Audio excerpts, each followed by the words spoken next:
నా పేరు రేణుక అండి. పండుగ రేణుక. మేము కుకట్పల్లి నుంచి వచ్చాము.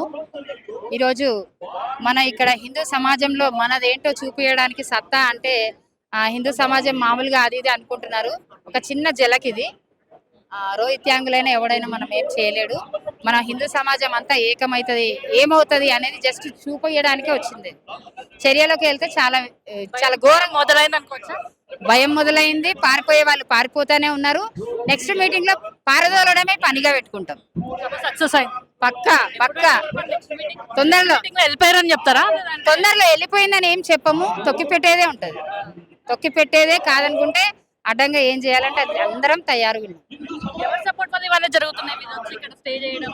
ఇప్పుడు ఇది ఎవరికి సపోర్ట్ అవసరం లేదు. మన రక్తంలోనే ఉంది హిందూ సమాజం గురించి. ఎవరి సపోర్ట్ వల్ల వీళ్ళు వచ్చి ఇక్కడ షెల్టర్ వేసుకుంటున్నారు అంటే ఎవరి సపోర్ట్ అంటే మన దగ్గర మంచితనము మనకి ఇక్కడ ఉన్న రాజకీయాలు, కొన్ని రాజకీయ పార్టీలు, శక్తులు వాళ్ళకి స్వాగతాలు పలుకుతున్నాయి. కానీ హిందూ సమాజం అంతా ఏకమైతే ఎవరిని ఎక్కడికి రానియేది ఉండదు. ఉన్న దగ్గరనే భూస్థాపితం చేయడం జరుగుతుంది. అది మన భారతదేశంలో ఉన్న చరిత్ర.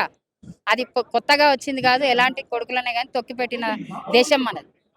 మరి మన దేశ అమ్మవారులకి రక్షణ లేదు. ఇప్పుడు పురాణపుల్ ఆలయాలు కావచ్చు, పురాణపుల ఆలయంలో వాడు దొంగదారిగా దొంగతనంగా అర్ధరాత్రి వచ్చిన మొనాడు నిజమైన ములతాడు కొట్టిన మొగోడు కాదు కాబట్టే వాడు అర్ధరాత్రి పూట ఆ పని చేశాడు.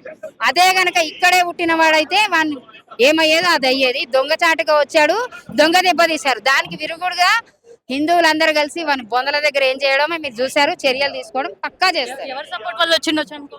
ఇప్పుడు తెలుస్తానే ఉంది కదా, మేమే హిందువులము, మేమే ముస్లింలు అన్నట్టుగా బాయ్ బాయ్ అంటున్నారు. చేస్తున్నారు. కాంగ్రెస్ పార్టీ దీని వెనకాల మొత్తం ఉండి నడిపిస్తుంది. పిచ్చోడు అంటున్నారు. ఎవరైతే ఆలయానికి వచ్చారో వాళ్ళు పిచ్చోడు. అందరూ పిచ్చోళ్ళే. ధ్వంసం చేసిన ప్రతి ఒక్కడు పిచ్చోడే అవుతున్నాడు కదా.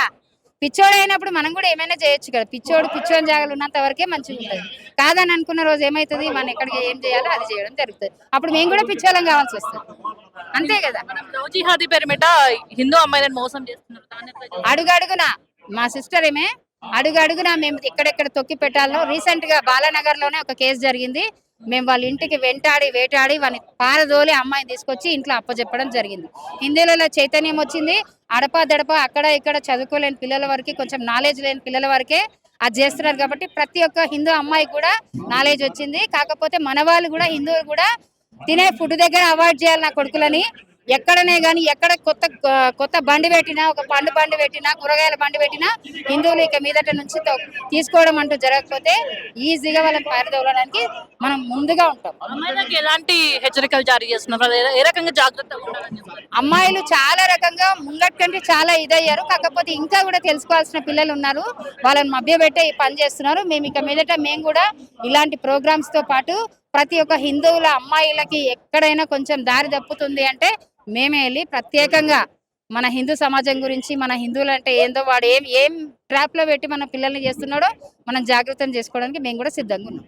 Okay, thank you.